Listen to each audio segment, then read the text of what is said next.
नमस्कार, देवभूमि समाचार में स्वागत है आपका। मैं हूं आपके साथ प्रियंका मिश्रा। बुलेटिन की करेंगे शुरुआत।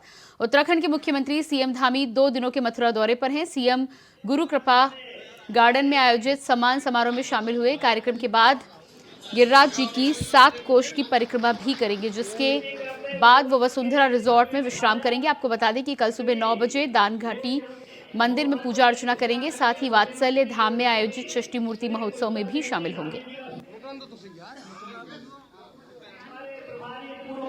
आज इस व्रत की भूमि में मुझे आने का सौभाग्य मिला, इसलिए भी आप सभी का, भगवान गिरिराज जी का आशीर्वाद प्राप्त हुआ। जो सम्मान यहाँ आप सब लोगों ने मुझे दिया है, जो मेरा स्वागत किया है, ये सम्मान केवल मेरा सम्मान नहीं है, बल्कि देवभूमि उत्तराखंड के प्रत्येक व्यक्ति का सम्मान आप सब लोगों ने किया है। इस अवसर पर मैं भगवान श्री कृष्ण जी को, राधा रानी जी को, मीराबाई जी को और ब्रज के सभी संतों को मैं नमन करता हूँ। और इस भूमि में आप सबसे मिलना, यहाँ पर संबोधन करना, ये अपने आप में बहुत ही ईश्वर की कृपा है। और मैं बहुत दिनों से सोच रहा था अशोक जी यहाँ आऊँ मैं, और कई बार कार्यक्रम बना भी, लेकिन मैं ऐसा मानता हूँ कि इस धरा में एक पत्ता भी हिलता है, एक कण भी इधर से उधर होता है, और भगवान जब उनकी इच्छा होती है किसी से कुछ करवाने की या अपने यहाँ बुलाने की, तो ये उनकी इच्छा के अनुसार होता है। मुझे लगता है कि मेरे लिए एक दिन आज आया, शुभ दिन आज का दिन मैं अपने लिए बड़ा सौभाग्य का दिन मानता हूँ। भाइयों बहनों, हम सभी लोग जानते हैं आज पूरे देश के अंदर जो एक हमारे धार्मिक स्थान है, हमारी आध्यात्मिक चेतना है, उसको संपूर्ण विश्व के अंदर आज नए स्वरूप में लाने का काम हमारे देश के यशस्वी प्रधानमंत्री मोदी जी के नेतृत्व में हो रहा है। अगर हम कहें तो हमारे प्रधानमंत्री जी के नेतृत्व में पहली बार देश जो है गुलामी की मानसिकता से बाहर आया है। आज परिणाम आपके सामने है। अभी आज मैं यहाँ आ रहा था तो मैं समाचार देख रहा था कि माननीय प्रधानमंत्री मोदी जी कल अयोध्या में एयरपोर्ट का उद्घाटन करने वाले, लोकार्पण करने वाले, और भगवान राम का मंदिर बने वहां पर। हम सब लोगों ने लंबे समय से प्रतीक्षा की थी और सब कहते थे रामलला हम आएंगे, मंदिर वहीं बनाएंगे। जब यहाँ से भी कार सेवा करी होगी लोगों ने, पूरे देश भर के लोगों ने कार सेवा करी। और मैं ही छोटा था, अशोक जी मेरे से 1-2 साल बड़े हैं, और हम लोग बचपन से कहते थे, नारा लगाते थे, बच्चा बच्चा राम का, जन्मभूमि के काम का। तो वो शुभ घड़ी भी आ गई है। देखिए, एक तो त्रेता युग था जब भगवान राम उस समय पैदा हुए, अयोध्या में पैदा हुए, और एक कालखंड वो है, वो कालखंड भी अमर हो गया। और एक कालखंड यह आया है जब हम सबके सामने भगवान रामलला फिर से विराजमान होने वाले हैं। 22 जनवरी को विराजमान होने वाले हैं, और ये सब हमारे प्रधानमंत्री आदरणीय मोदी जी के नेतृत्व में हुआ है। बताइए, हम सब लोगों को खुशी हुई है ना? कितनी खुशी हुई है।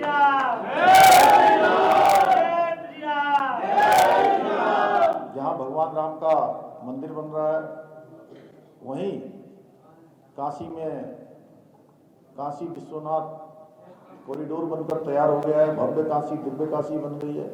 उज्जैन में महाकाल लोक बनकर तैयार हो गया है, पूरे देश को समर्पित हो गया है। आप उत्तराखंड आएंगे तो उत्तराखंड में आपको जहाँ 4 धाम जाने के लिए नए मार्ग, 4 धाम ऑल वेदर रोड हैं, जो हर सीजन में काम करती हैं। बरसात हो चाहे कोई भी सीजन हो, कभी बंद नहीं होती है। ऑल वेदर रोडें बन गई। देश में जल्द ही लोकसभा चुनाव होने जा रहे हैं और उत्तराखंड में लोकसभा चुनाव के 5 सीटों को लेकर कांग्रेस और बीजेपी दोनों ही पार्टियां अपनी कमर कस चुकी हैं। जहां बीजेपी 5 सीटों पर दोबारा वापसी के लिए बूथ लेवल से खुद को मजबूत करने की तरफ कदम बढ़ा रही है, तो वहीं दूसरी तरफ कांग्रेस भी कई कार्यक्रम कर इसी को लेकर कांग्रेस के प्रदेश प्रवक्ता गरिमा दसौनी ने बताया है कि कांग्रेस प्रदेश अध्यक्ष लगातार प्रदेश भर में भ्रमण कर रहे हैं। जिला स्तर पर भी कार्यक्रम आयोजित किए गए हैं, जहां पर कांग्रेस ने प्रदेश अध्यक्ष ने कार्यकर्ताओं को अपने मन की बात बताई और उनकी बात भी सुनी।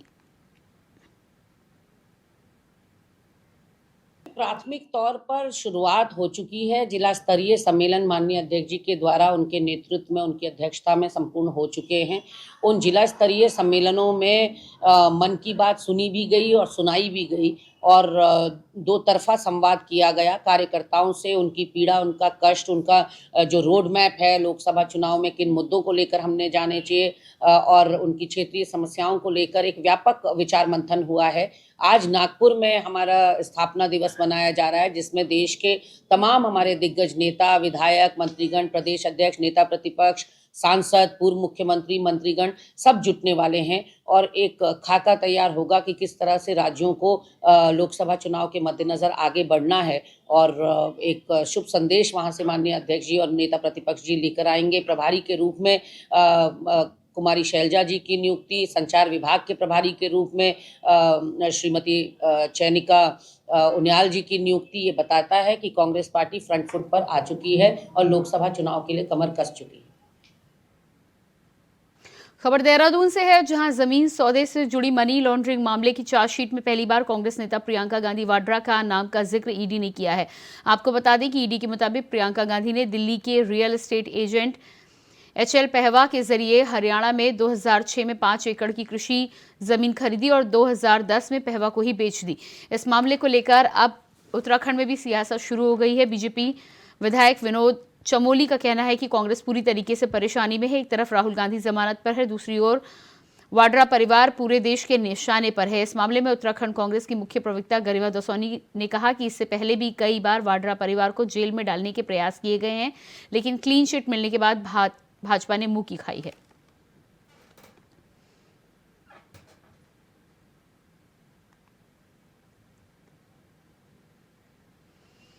उत्तराखंड में इन दिनों मूल निवास और भू कानून का मामला तूल पकड़ता जा रहा है। हाल ही में कई संगठनों और दलों ने लोगों ने देहरादून में महारैली निकाली थी। वहीं गढ़वाल मंडल के देहरादून में मिले अपार जन समर्थन के बाद अब कुमाऊं मंडल के बागेश्वर में उत्तरायणी कैथिक के दिन राज्य भर में हजारों लोग जुटेंगे, जिसको लेकर कैबिनेट मंत्री प्रेमचंद्र अग्रवाल ने कहा है कि मूल निवास और भू कानून को लेकर उत्तराखंड सरकार गंभीर है। इससे पहले CS की अध्यक्षता में कमेटी बनाई गई थी, जिन्होंने अपनी रिपोर्ट सरकार को दे दी है। अब मुख्यमंत्री पुष्कर सिंह धामी ने ACS राधा रतूड़ी के साथ 5 सदस्यों की कमेटी बनाई है, जो कि बहुत जल्द अपनी रिपोर्ट सरकार को देगी और सरकार उत्तराखंड के लोगों के हित में फैसला लेगी। देखिए, एक विषय जो इस बीच में बहुत तेज़ी से उभरा है और निश्चित रूप से जो हमारे लोग हैं उनके मन में एक भावना है कि हमारे यहाँ मूल निवास प्रमाण पत्र और उसको लेके, और निश्चित रूप से हमारी सरकार उसके लिए गंभीर है। और इससे पहले भी जो हमारे जो CS रहे हैं सुभाष जी, उनकी अध्यक्षता में एक कमेटी बनी थी जिन्होंने अपनी रिपोर्ट दी थी।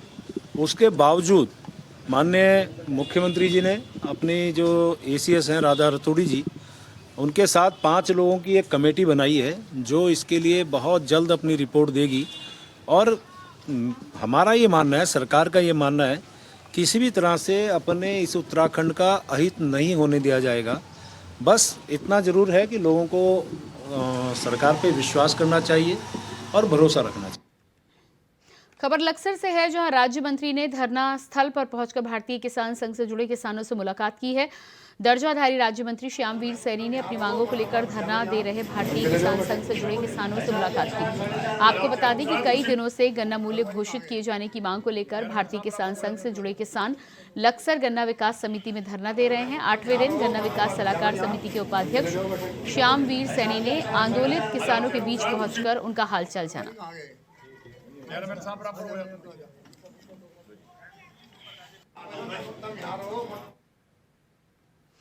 हाथी बड़कला के कैंप कार्यालय में भारतीय किसान यूनियन वेलफेयर फाउंडेशन के राष्ट्रीय अध्यक्ष सोमदल शर्मा की अध्यक्षता में फाउंडेशन के पदाधिकारियों ने कृषि मंत्री गणेश जोशी से मुलाकात की और मिलकर ज्ञापन सौंपा। इस मौके पर उन्होंने कृषि मंत्री गणेश जोशी के सामने किसानों की समस्याओं को रखा, जिसमें उन्होंने कृषि मंत्री से अनुरोध करते हुए कहा कि नहरों की सफाई नियमित की जाए, किसानों को खाद देते समय नैनो यूरिया की जानकारी दी जाए, जो सरकारी भूमि खाली है उसको उपजाऊ बनाने के लिए किसानों को जानकारी दिए जाने का प्रावधान किया जाए। इसके अलावा किसानों को उपजाऊ भूमि, बागीचा आदि में प्लांटिंग बंद कराया जाए। वहीं कृषि मंत्री गणेश जोशी ने सचिव कृषि दीपेंद्र चौधरी को मामले में आवश्यक कार्रवाई के निर्देश दिए हैं।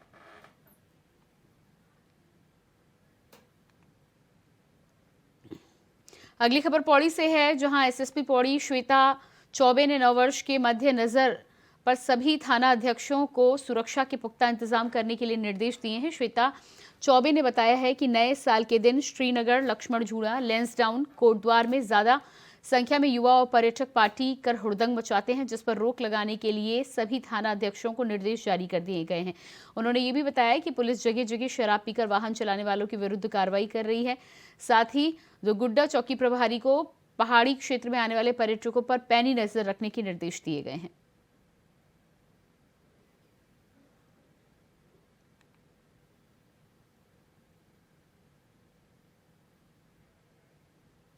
कर 1 जनवरी तक काफ़ी संख्या में सैलानियों का आगमन रहता है और स्पेशली जो हमारा कोटद्वार, लांसडाउन का एरिया है, लक्ष्मण झूला है, श्रीनगर है, यहाँ काफ़ी संख्या में पर्यटक और सैलानी आते हैं।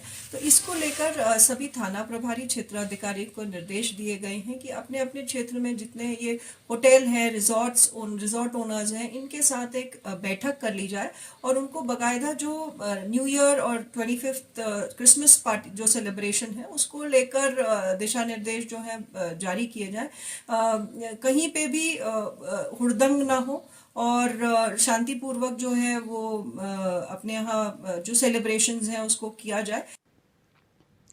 अगली खबर देहरादून से है, जहां दून अस्पताल में बच्चों के इलाज के लिए आने वाले परिजनों के लिए एक राहत भरी खबर सामने आई है। आपको बता दें कि 1 साल तक के बच्चे के मुफ्त इलाज की सुविधा दून अस्पताल में मिलने जा रही है। यहां तक कि परिजनों को ओपीडी से लेकर भर्ती करने तक के बच्चों को इलाज का कोई खर्च नहीं देना होगा। यानी जिस तरह से गर्भवती महिला का इलाज, जांच और भर्ती निःशुल्क होती है, ठीक उसी प्रकार 1 साल तक के बच्चे को भी निःशुल्क इलाज की सुविधा दून अस्पताल की तरफ से मुहैया कराई जाएगी। ये एक अच्छी पहल मानी जा रही है। सरकार ने, हमारे उत्तराखंड सरकार ने 2 स्कीम इस तरीके की चलती है, जननी सुरक्षा योजना और एक विजा बोई, जिसके अंतर्गत 1 साल तक के बच्चों को निःशुल्क उपचार और जांचें और दवाइयों के लिए इंस्ट्रक्शंस हैं और वो हमने अपने सभी डॉक्टर्स को जो बच्चों डील करते हैं उनको बता दिया गया है और बिलिंग पर भी हम लोगों ने इस चीज़ के ऑर्डर दे रखे हैं कि आगे से कोई भी इस तरह का इसमें चार्जेस नहीं लगेंगे और 1 साल तक के बच्चों का राज्य सरकार की तरफ से पूरी तरह निःशुल्क उपचार है। तो आप लोग के माध्यम से अपील है कि आप सभी लोग इस बारे में अवेयर रहें।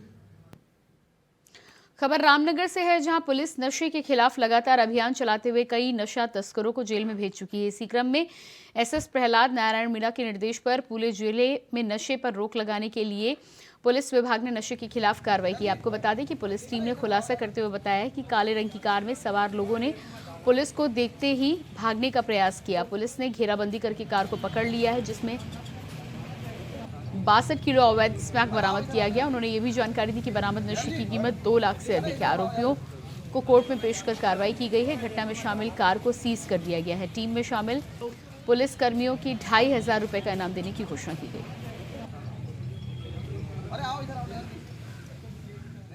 खबर उत्तरकाशी से है, जहां के नौगांव ब्लॉक सभागार में ब्लॉक प्रमुख सरोज पवार की अध्यक्षता में बीडीसी बैठक हुई है। बैठक में राज्य मंत्री राजकुमार यमुनोत्री, विधायक संजय डोभाल, सीडीओ जय किशन की मौजूदगी में सदन की कार्रवाई शुरू होते ही हंगामा शुरू हो गया। दरअसल वन विभाग से अपर यमुना वन प्रभाग के प्रभागीय वन अधिकारी बैठक में शामिल नहीं हुए, जिसके कारण सदस्यों ने हंगामा कर गहरी नाराजगी जताई। जिसके बाद राज्य मंत्री और विधायक ने सदस्यों को शांत कराते हुए सदन की ओर उचित कार्रवाई के लिए शासन को पत्र लिखा जाएगा, जिसमें राज्य मार्ग के अंतर्गत मोटर मार्ग को दुरुस्त कराने की मांग उठाई जाएगी।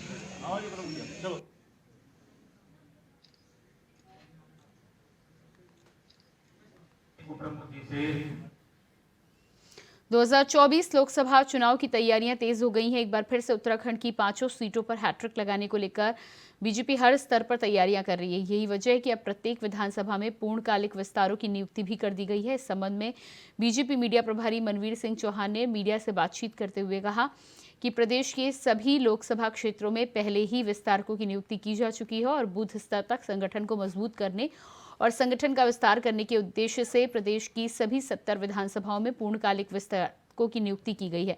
निश्चित ही विस्तारकों से आगामी चुनाव में पार्टी को मजबूती मिलेगी।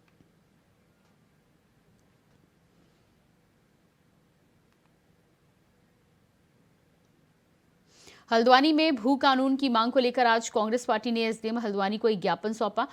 महानगर कांग्रेस कमेटी के अध्यक्ष गोविंद बिष्ट और विधायक सुमित हृदेश ने नेतृत्व में आज भू कानून लागू करने को लेकर राज्यपाल को ज्ञापन सौंपा गया। इस दौरान कांग्रेस विधायक सुमित हृदेश ने पत्रकारों से बातचीत करते हुए कहा कि उत्तराखंड में भू कानून की मांग को लेकर कांग्रेस पार्टी आंदोलन कर रहे युवाओं के साथ है। साथ ही उन्होंने कहा कि सरकार बताए कि सेक्टर के अंदर कितने प्रतिशत स्थानीय लोगों को रोजगार दिया गया। सरकार शपथ पत्र जारी करे। कांग्रेस मूल निवास को लेकर सदन में भी सरकार से सवाल करेगी। स्थानीय उद्योगों में 70% रिजर्वेशन लागू करो। स्थानीय बेरोजगारों के लिए 70% आरक्षण लागू करो। उत्तराखंड मांगे भू कानून। उत्तराखंड मांगे भू कानून। अगली खबर देहरादून से है, जहां नए साल के लिए आरटीओ देहरादून अलर्ट मोड पर है। जिले के सभी संवेदनशील क्षेत्रों में आरटीओ ने ज्यादा फोर्स लगाई है। 31 दिसंबर और 1 जनवरी को आरटीओ देहरादून विशेष एहतियात रखेगा। वहीं आरटीओ ने शराब पीकर गाड़ी चलाने वालों और ओवर स्पीडिंग करने वालों को कानून की चेतावनी दी है। आरटीओ प्रवर्तन शैलेश तिवारी ने नियमों को ताक पर रखने वालों को सलाह दी है कि अगर कोई यातायात नियमों का उल्लंघन करेगा तो उसके खिलाफ कड़ी कार्रवाई की जाएगी।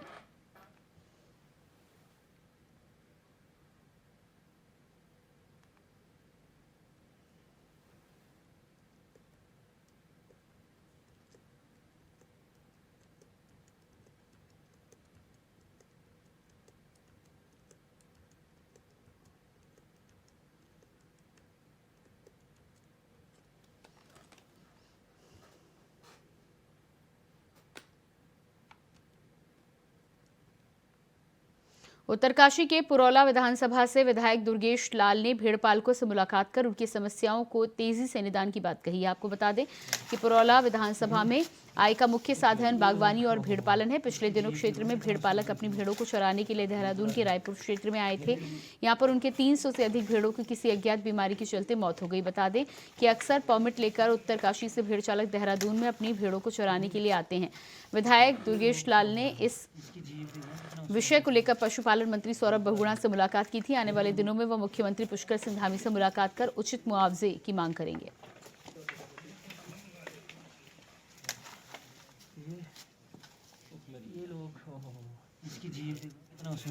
एक बहुत बड़ा दुखद विषय है कि मेरी जो विधानसभा खास करके पुरौला विधानसभा ये एक सीमांत विधानसभा और हम जो है हमारा जो मूल व्यवसाय है भेड़ और पेड़ है और ये एक बहुत बड़ी समस्या आई है। एक अज्ञात बीमारी की वजह से जो मोटी धार में मसूरी के जो देहरादून डिस्ट्रिक्ट के रायपुर ब्लॉक में हमारे जो है जो सर्दियों के मौसम में जो है भेड़ बकरियां चरान चुंगान के लिए आती है, क्योंकि हमारा परमिट जंगल का परमिट होता है यहाँ पे, लेकिन किसी अज्ञात बीमारी की वजह से मोर देन 300 बकरियां जो है मर गई है।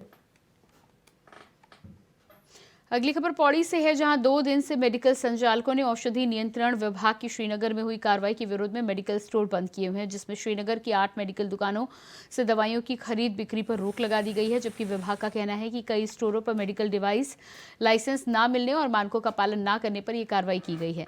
आपको बता दें कि औषधि नियंत्रण विभाग ने टीम के श्रीनगर में कई मेडिकल स्टोरों का औचक निरीक्षण किया था।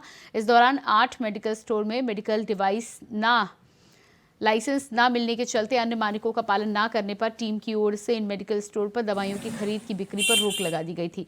विभाग की इस कार्रवाई से श्रीनगर सहित पौड़ी कोटद्वार में हड़कंप मच गया है, जिसके विरोध में 2 दिन से पौड़ी, श्रीनगर और श्रीकोट स्थित करीब 60 से अधिक मेडिकल स्टोर पूरी तरह से बंद पड़े हुए। मेरे पास इनफैक्ट अभी तक तो कोई भी शिकायत नहीं आई है और ना ही मेरे डॉक्टर्स जो हैं जिनसे मैंने इस बारे में पूछा उन्होंने बताया, क्योंकि किसी भी मरीज को जब बाहर से दवा लिखी जाती है कोई और अगर उसे नहीं प्राप्त हो रही है तो वो चिकित्सक से या प्रमुख चिकित्सा अधीक्षक से अवश्य मिलेगा कि सर ये दवा लिखी गई थी और ये मुझे बाहर नहीं मिल रही है, बाहर मेडिकल स्टोर्स बंद है, लेकिन अभी तक ऐसा कोई भी नहीं है।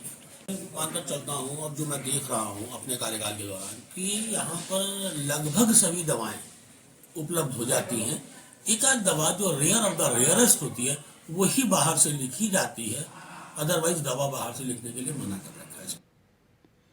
22 जनवरी को रामलला अपने गर्भगृह में विराजित होंगे। इस अवसर पर अयोध्या ही नहीं बल्कि हरिद्वार में भी जश्न का माहौल है। 22 जनवरी के दिन विश्व प्रसिद्ध हर की पैड़ी को भी फूलों से सजाया जाएगा। साथ ही शाम के समय हजारों दीपक जलाकर उत्सव मनाया जाएगा। जानकारी देते हुए श्री गंगा सभा के महामंत्री तन्मय वशिष्ठ ने बताया कि 22 जनवरी को जहां एक और अयोध्या में लला अपने गर्भगृह में विराजमान होंगे, तो इसी खुशी को मनाते हुए धर्मनगरी हरिद्वार की हर की पैड़ी में भी श्री गंगा सभा के द्वारा हजारों दीपक जलाकर इस उत्सव को मनाया जाएगा।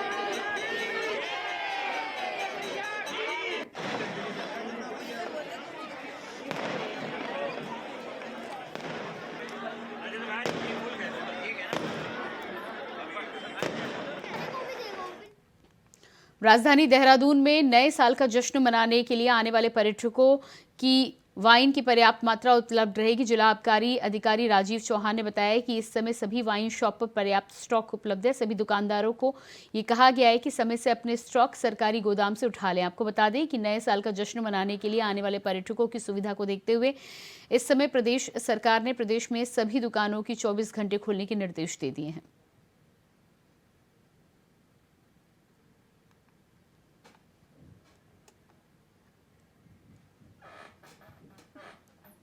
और इसी के साथ फिलहाल इस बुलेटिन में इतना ही। खबरों का सिलसिला जारी रहेगा। नमस्कार।